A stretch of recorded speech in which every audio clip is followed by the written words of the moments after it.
When it comes to finding public domain materials, there are many potential resources that you could use. Now, online there are hundreds of websites that will give you information on public domain materials. You just have to find them.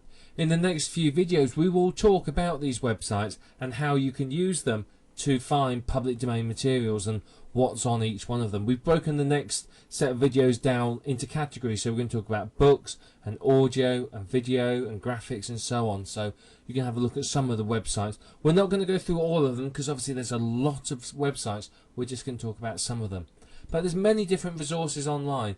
It's much safer to use a known site rather than to type something into Google and hope you can find some public domain resources from there. Now, yeah, you may be able to find some, but the chances are you're not going to find as many as you want to. So just be aware that there are many different resources, and obviously anyone can publish anything online. So, you know, just because somebody says it's public domain online doesn't mean it necessarily is. You may want to double check just for your safety. Now, shocking statistic, something like 90% of adults do not have library cards. Well, let me tell you something, go out and get yourself one, because libraries are a valuable source of public domain works. They have lots and lots of books and magazines and so on, and in there you can find public domain materials that you can use. They have archives, they have access to government publications and so on. They do sales as well of old books. You can often pick up some bargains there, public domain material for a pittance, an absolute pittance. Now look offline as well. There's many bookstores offline, particularly second-hand bookstores. You will find old books in. If you can find places that do house clearances or estate sales or something like that, then often you can find some public domain materials there that you can use and make money from.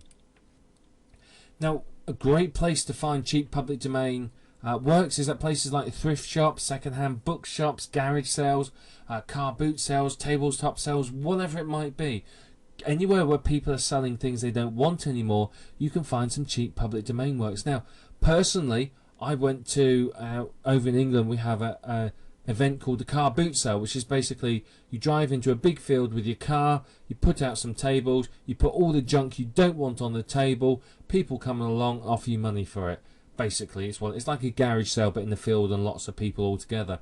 So I went to one of these a couple of years back, and there was a guy who had, it was obviously his mother's book collection, and I had a look through the books, and they were basically all very old Christian books, Christian religious books, and they were all sort of late 1800s, early 1900 books. And I sort of said, well, yeah, I'd love to have those books. How much do you want for them? And basically, for, I think it was 24 books that were in the public domain, guaranteed in the public domain. These were, you know, first editions, you know, old books, publication date pre-1923, so definitely public domain. He charged me the equivalent of about $2.50. Now, said books I've had typed up, I've put onto the internet, they're on a website, and they earn me money day in and day out. You know, I earn you know, $10-20 a day from AdSense. You know, it's not a fortune, but it adds up, and considering it cost me, you know, $2.50, it's not bad, is it? So you can find some really good deals at these places. You just got to look. You've got to be persistent. You're not going to walk into your first thrift shop and stumble upon a gold mine of public domain materials. You might not. What you tend to have to do is be persistent. If you go in a few times, get to know the people that run these sort of places, and just say to them, look, if you ever get anything from this age, let me know. I'll buy it from you.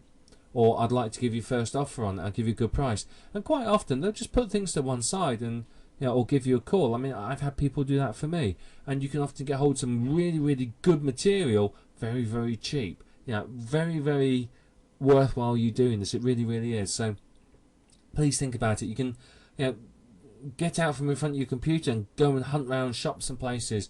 You can find some fantastic deals and fantastic bargains.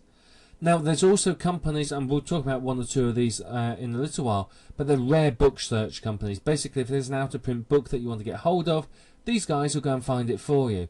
And obviously they do it for a fee, but often it's not particularly high. You know, you can pick up a 1901 copy of something or other for, you know, sometimes less than $20. So It's not expensive, so it's a great way of getting a decent book that you can then copy, transcribe onto the internet and use to sell or whatever you might want to do with it. But remember, again, fourth time I've said this, it's obviously very important. Always double check the publication date and the copyright information. You want to be 100% sure that it is in the public domain and that it is something you can sell. The reason being is, as I said, people are viciously protective of copyright, and they will come after you, they will shut you down, they'll sue you, they'll do all sorts of horrible things. They can be very, very nasty. Just by making sure it's in the public domain, you're protecting yourself. Now, one way to find your public domain material is the resources that we're going to talk about in the next few videos. So the next few videos, you're probably going to want to have a web browser open. You may well want to get a pen and paper so you can write down the details of the videos. The websites we talk about in the videos, just so that you can go back and look at them, because you're going to love these websites, and you're going to be seeing dollar signs in front of your eyes when you see them all. Now, one thing to consider and remember is that a basic rule of thumb is the rarer the public domain work, the more potential value it has. So, a book that has never been seen before in the public domain that you've dug up from somewhere, it's obviously going to be worth a fortune compared to a book like Think and Grow Rich that you can pretty much get on any street corner. Yeah, I mean, there is value to Think and Grow Rich, and certainly you can sell it and make money from it. But a public domain book that's in a hot niche that no one's seen before, it's worth a lot of money. So it's worth your while spending time digging through these sites. Don't just open the first page and go, yeah, that'll do, and off you go. Dig around, do your research, spend some time, because you will find little gold nuggets that you can make a lot of money from if you do that. You have to do some searching quite often. You're going to have to dig around, you're going to have to visit lots of bookstores or go through archives online or whatever, but you can find fantastic information there to use.